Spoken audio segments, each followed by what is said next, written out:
Nós assumimos o plantão na unidade de resgate de Tianguá no dia 21/10/2020, por volta das 7h30 da manhã. Fizemos nosso checklist e continuamos um dia aparentemente normal.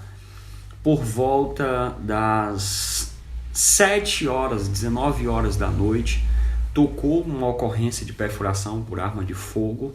No bairro Catatal, nós deslocamos para lá, conseguimos fazer o socorro do paciente ainda com vida para a unidade hospitalar e que ficou bem. Nós tivemos notícias depois do intra-hospitalar. Meia hora, 40 minutos depois, nós recebemos outro chamado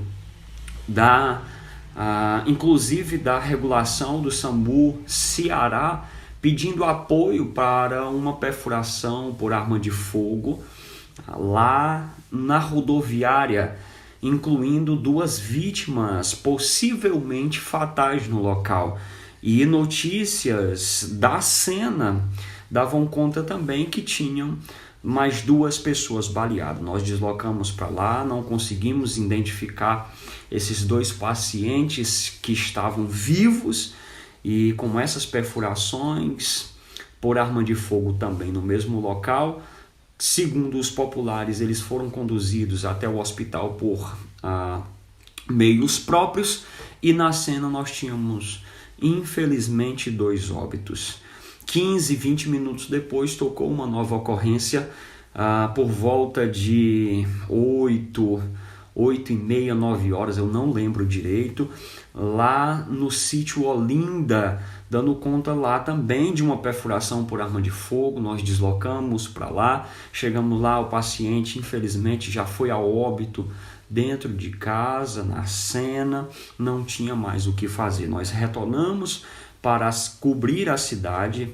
Nesse intervalo já era quase às 22 horas da noite. Encontramos na CE 187 uma unidade que estava deslocando também de atendimento para hospitalar para essa perfuração por arma de fogo na Olinda, e nós até informamos que o paciente já havia entrado em óbito.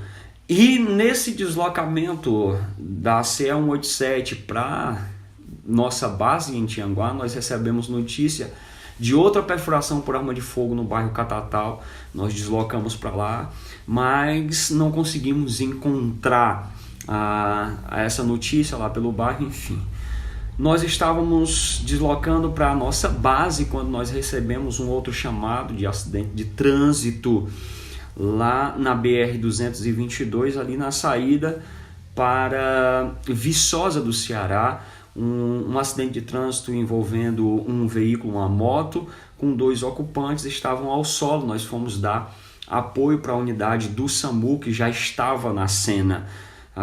Meu companheiro Luna, o Adriano, que estava de serviço no dia, já estava atendendo um cidadão. A gente foi para outra vítima, fizemos o atendimento simultâneos e conduzimos os pacientes bem para o hospital.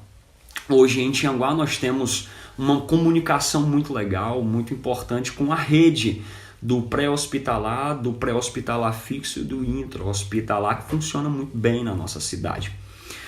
Eram por volta de 2h30, mais ou menos, quando nós chegamos na nossa base, depois de outras ocorrências, e nós já comentávamos entre si que essa noite era a noite do terror, era o plantão, né, atípico para a nossa unidade, com tantas perfurações por arma de fogo e pacientes graves no local e em óbito. Às 2h35, mais ou menos, o rádio operador do resgate recebeu a primeira ligação dando conta desse tombamento do ônibus na Serra de Tianguá. E depois dessa primeira ligação vieram outras e outras. Nós recebemos essa primeira informação lá da cena de uma pessoa muito instruída, por sinal, passando uma boa confiança para a unidade, né, até descartando a possibilidade de trote. Ela informava que na serra, abaixo um pouco da cascata, um ônibus tombou E no local tinha várias vítimas, tinha muitas vítimas. E aí a gente foi recebendo pessoas que passavam no local, entrando em contato com a unidade. De pronto, o rádio operador do resgate já entrou em contato com o Hospital São Camilo, que seria a porta de entrada principal para essas supostas vítimas, que até então nós não tínhamos ido até lá. Nesse momento também eles entraram em contato com o enfermeiro da unidade do São Camilo, informando desse incidente, esse suposto incidente com múltiplas vítimas. O enfermeiro que recebeu a ligação já ativou o protocolo de incidente com múltiplas vítimas dentro da unidade, e depois eu conto para vocês esse desfecho dessa primeira comunicação que foi tão importante para a sobrevida desses pacientes. Logo após entrou em contato com a UPA de Tianguá também, que já ativaram esse protocolo de incidente com múltiplas vítimas, entrou em contato com a polícia também informando o incidente, com o Demutran também pedindo apoio. Nós precisaríamos de apoio de todas as áreas para esse incidente. E também pedimos apoio ao seu Wellington. Liguei para o seu Wellington, desculpa estar lhe ligando uma hora dessa da madrugada, mas nós recebemos informações de um tombamento de ônibus na serra e possivelmente tem várias vítimas no local e muito graves. O senhor pode deslocar tanto a sua guarnição de serviço, que é as ambulâncias tipo A, de transferências, e convocar mais os seus condutores que estão de folga para dar apoio nessa ocorrência, e a gente desceu o máximo de ambulância possível. Ele abraçou a causa, ligou para os seus condutores e depois eu conto o desfecho de tudo isso daí ao decorrer do tempo. Nós estávamos deslocando, chegando próximo à PRF, que é ali já no começo da serra, no começo da descida da serra, às 2h43 por aí, mais ou menos. Chegando no local, nós já tínhamos a presença da PRF que estava começando a sinalizar a via, e o nosso condutor Cleito, já começou a fazer também essa sinalização, ajudando a PRF. E na ida, no deslocamento, como sempre fazemos, nós fomos debatendo entre a equipe, que nós conseguimos descer com 5 pessoas na equipe. Normalmente nós temos 3 pessoas, condutor e mais 2, na nossa unidade pré-hospitalar de resgate, e nós temos dentro da nossa base um rádio operador que controla todo esse fluxo. Nós conseguimos descer com 5 pessoas dentro da ambulância, nós convocamos outros socorristas voluntários que nos deram um apoio muito importante nessa ocorrência, pessoas que nós confiamos muito. Ao chegar no local, foi feito a sinalização e aquele primeiro impacto. Nós vimos o ônibus tombado, chegamos pela retaguarda do ônibus, nós já conseguimos ver pelaquela visão de para-brisa um cenário de catástrofe mesmo, várias pessoas ali no acostamento desse lado aí esquerdo do vídeo, pessoas machucadas, pessoas gritando, pessoas pedindo ajuda, pedindo socorro, e nós começamos a usar o método START, que é um método que nós utilizamos para catástrofes, incidentes com múltiplas vítimas, um método de triagem e tratamento e transporte desses pacientes para as unidades que nós já tínhamos ativado antes. O radiooperador também entrou em contato com o corpo de bombeiro, com o CIOPS e com o corpo de bombeiro, que deslocou uma viatura de suporte imediato para o local pela possibilidade de pacientes presos nas ferragens. E o meu primeiro contato foi com uma das pessoas que estava bem na cena. Ela começou a me informar: olha, nós temos essas pessoas aqui no chão que estão graves, nós temos pessoas dentro do veículo que também estão graves e outras pessoas que não conseguiram sair. No atendimento a incidente com múltiplas vítimas, nós demos prioridade em tirar todas as vítimas que estavam bem, que estavam caminhando, que estavam andando. Aquela voz de comando que foi dita no começo: olha, nós queremos que todas as pessoas que conseguem andar, sigam esse socorrista, que era o meu companheiro Edson, sigam ele que eles vão levar vocês para uma zona verde, para um local que nós chamamos de zona fria, um local seguro para esses pacientes. Nós não descartamos de nenhuma forma a possibilidade de haver uma explosão, um incêndio, um novo acidente envolvendo outros veículos que estão passando ali na cena. Embora a gente tenha feito o bloqueio da serra inteira, não deixamos nenhum veículo subir ou descer ali pela lateral que nós estávamos atuando. Nesse momento, só a nossa unidade de resgate de Tianguá estava no local, foi a primeira unidade a chegar. Colocamos o cone em cima da ambulância, que é um clássico ali de sinalização da primeira unidade que chegou no local. Então nós começamos a tirar esses pacientes que nós classificamos como verde, pacientes que estavam a priori aparentemente bem. E todos eles, para nossa surpresa, que até então nós não sabíamos que eram profissionais da saúde, que estavam descendo para fazer o concurso da FunSaúde, domingo agora dia 24, eles obedeceram à equipe, foram conduzidas para uma área segura e nós estabelecemos duas áreas. Uma área que nós chamamos de amarelo, pelo método START, e uma área que nós chamamos de área vermelha, para pacientes que estavam muito mais graves. Nós começamos a intervir nesses pacientes e classificarmos todos eles, delimitarmos toda aquela quantidade ali de pacientes e a nossa zona, a nossa cena que tínhamos, e começamos a colocar ali a classificação desses pacientes, tá? Começamos a atuar nesses pacientes vermelho para dar prioridade, tirar eles o mais rápido possível dali.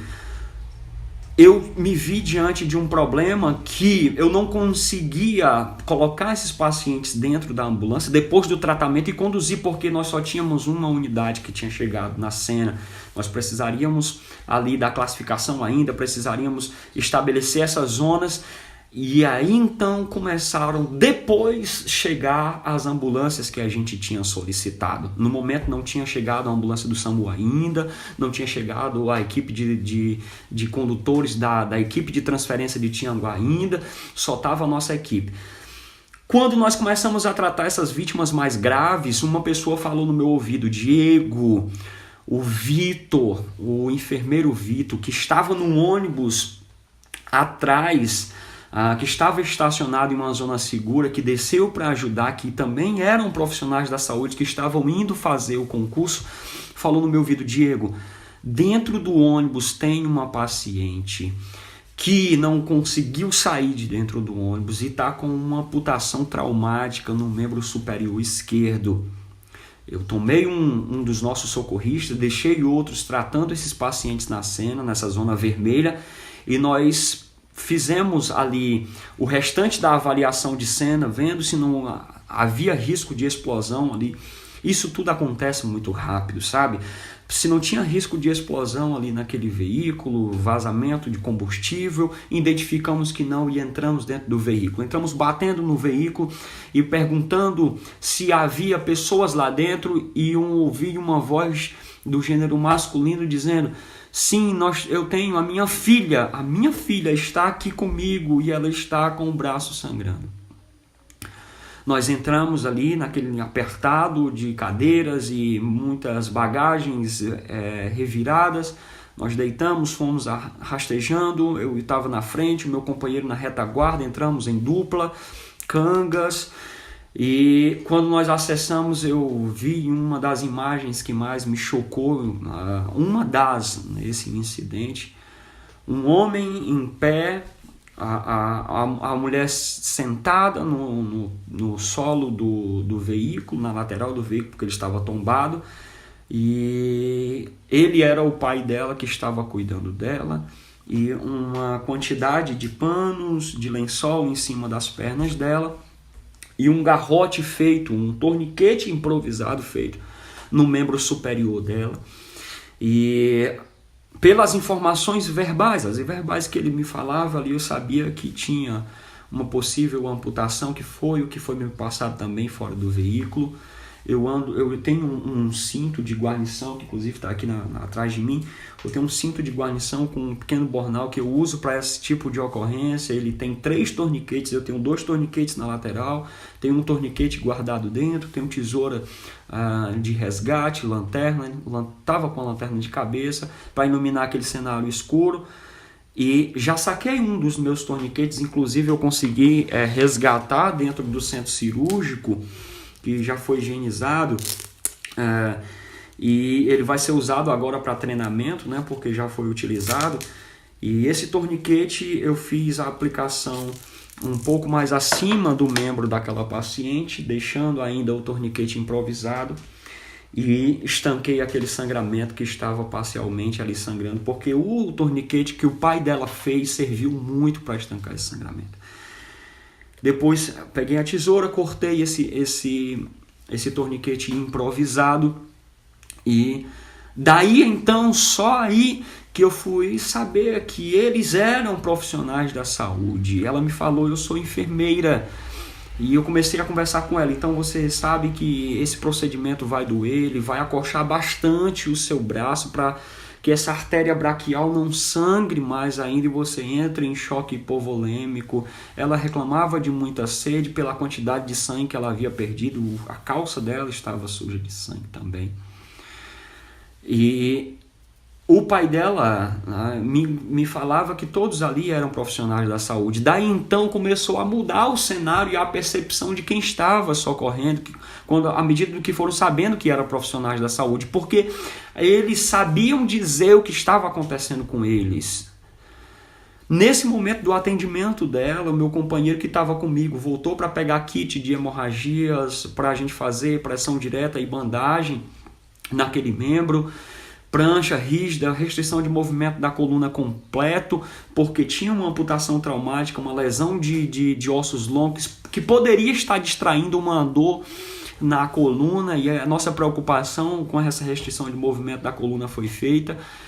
E algo que me marcou muito ainda nessa ocorrência, nessa vítima em particular, foi que quando a gente conseguiu tirar ela daquele local muito apertado e colocar ela em cima da prancha, e o pai dela ajudando sempre com muita calma, com muita expertise, ele me deu um abraço pela minha lateral quando viu que ela já estava na prancha, só para sair daquele cenário. Ele me deu um abraço, colocou a cabeça no meu ombro e disse baixinho: muito obrigado, vocês são uns anjos, está dando tudo certo. Eu disse: sim, vai dar tudo certo.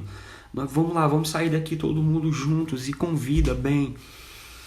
Nós fizemos a retirada dela e ela foi uma das primeiras a subirem. Nesse momento que eu estava atendendo ela, eu escutei pelo teto do ônibus que estava na lateral, um dos companheiros do SAMU que já tinha chegado na unidade, junto com o companheiro Luna, que era o Adriano: Diego, nós chegamos, quais são as ordens? Adriano, dá prioridade em tirar esses pacientes que estão lá, os pacientes vermelhos, e sobe logo com eles, vamos dar prioridade para eles. Nós tiramos a nossa paciente, colocamos junto nessa primeira ambulância, aí a ambulância do SAMU subiu com os companheiros, com 2 pacientes já muito graves. Chegando no São Camilo, depois a gente teve essa conversa entre as equipes, eles me informaram: Diego, chegando no São Camilo, e aqui eu quero parabenizar todos os enfermeiros, técnicos de enfermagem, os médicos e a direção do São Camilo, que abraçaram a causa, ativaram realmente o protocolo de incidente com múltiplas vítimas. Estavam todas as macas alinhadas em um ponto estratégico na frente do São Camilo, e os médicos recepcionando, a gama de médicos recepcionando, e cirurgiões, ortopedista, enfim, fisioterapeuta, toda a equipe multidisciplinar ali na frente, técnico de enfermagem, enfermeiro, recepcionando os pacientes dentro da ambulância e jogando para as classificações para os locais adequados para o tratamento daqueles pacientes graves vermelhos. Foram chegando todos os recursos, chegaram a equipe de transferência que estacionaram as ambulâncias em um local estratégico, as ambulâncias tipo A, para depois a gente conduzir esses pacientes verde ali da cena, ficaram no aguardo, os condutores ficaram à disposição, que também são profissionais da saúde, ficaram à disposição para ajudar também, de acordo com as instruções.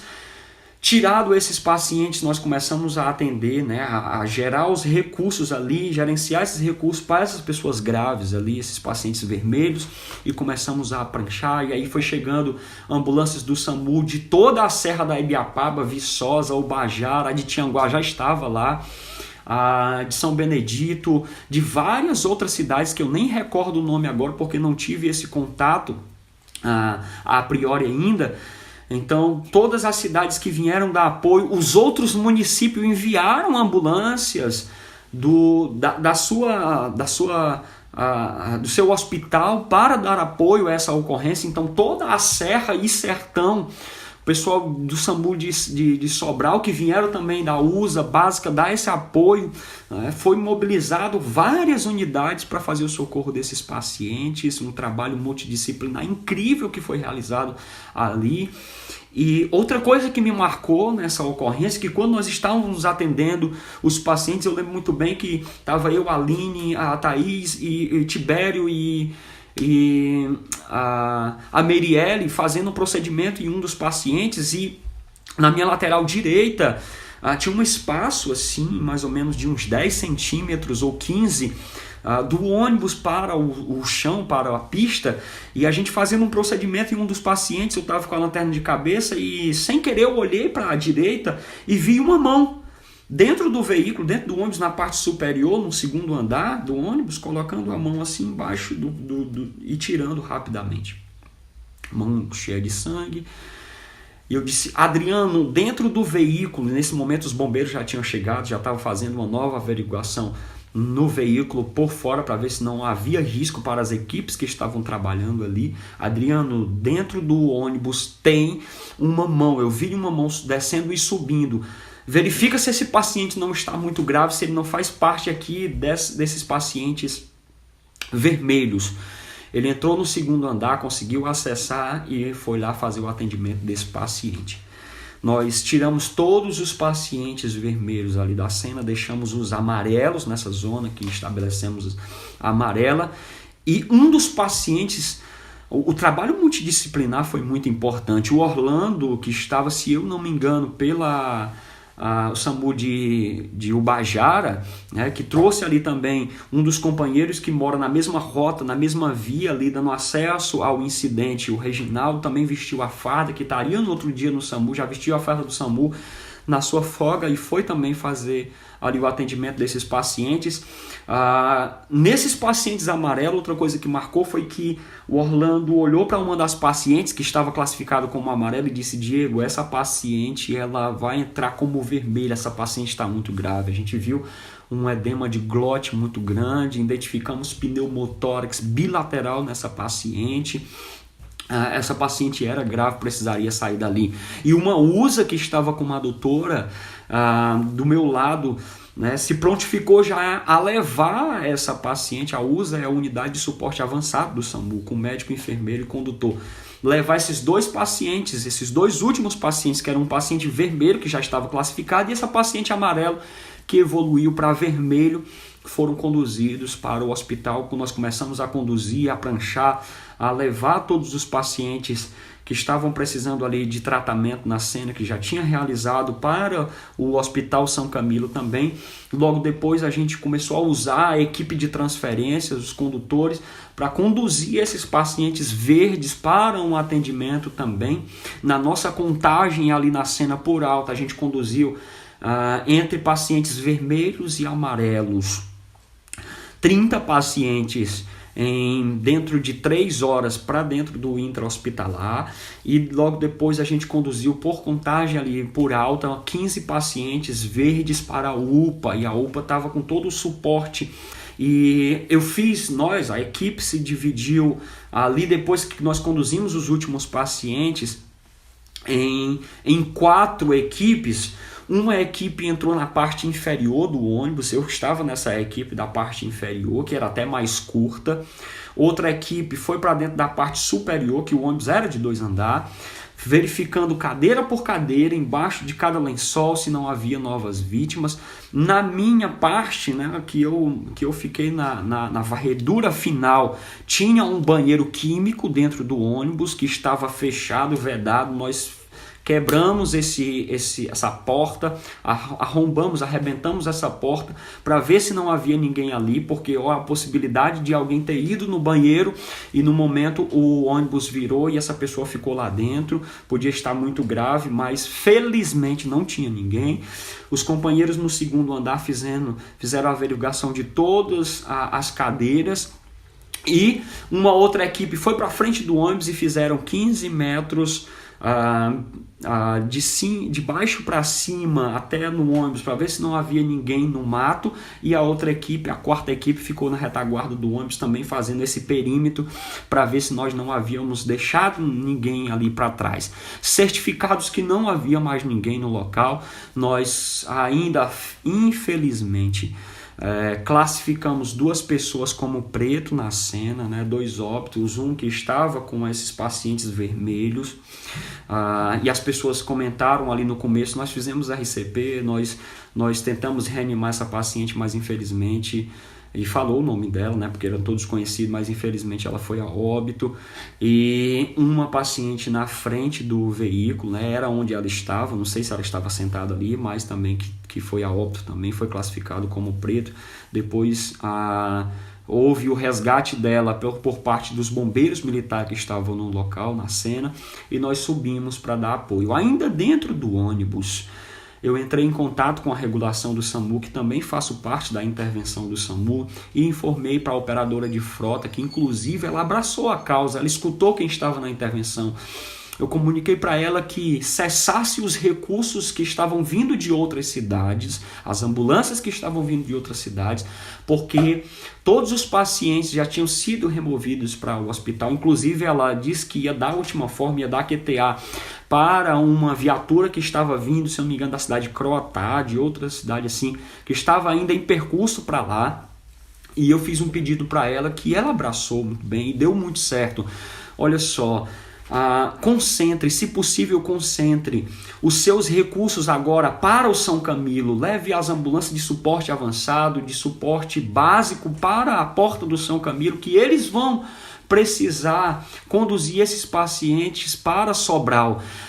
O hospital de Sobral, a Santa Casa de Misericórdia de Sobral, entrou em contato com as bases de Tianguá e com os principais hospitais e pré-hospitalar também fixo, informando: nós estamos de portas abertas para receber esses pacientes desse incidente, pode trazer em vaga zero. Então todos foram mobilizados para essa ocorrência. A operadora de frota, que eu não recordo o nome agora, no momento lá da adrenalina, não recordo o nome agora, ela abraçou a causa, concentrou todas as unidades de suporte básico e avançado na frente do São Camilo, e sim, foi muito útil, porque São Camilo estabilizou com os seus médicos e a equipe multidisciplinar esses pacientes, que não precisaria ali ir para o centro cirúrgico de imediato. Fizeram transamin, fizeram medicações, foram para o raio-x, estabilizaram o paciente e conduziram, tomografia, e conduziram para o hospital de Sobral. E os pacientes que precisaram ir para o CC, para o centro cirúrgico, já foram conduzidos para o centro cirúrgico. O São Camilo ficou disponível praticamente inteiro para atender esses pacientes. Nós tivemos notícia que ao final de tudo tinham 45, 46 vítimas dentro desse ônibus que tombou na Serra no dia 22, na madrugada do dia 22 de 10 de 2021. Passando para vocês o relato de como aconteceu essa ocorrência, como foi o acionamento, como foi dentro da ocorrência em si, a atuação das equipes em si. No finalzinho ali chegou profissionais de saúde do Hospital de Viçosa. Diego, vocês estão precisando de apoio ainda? Não, irmão, já deu certo. Muito obrigado pelo apoio de vocês. Voltem para a base de vocês e concentrem aí as forças, se possível, no São Camilo para transferir esses pacientes. Os pacientes foram transferidos. Nós tivemos notícia que perdemos somente os 2, né?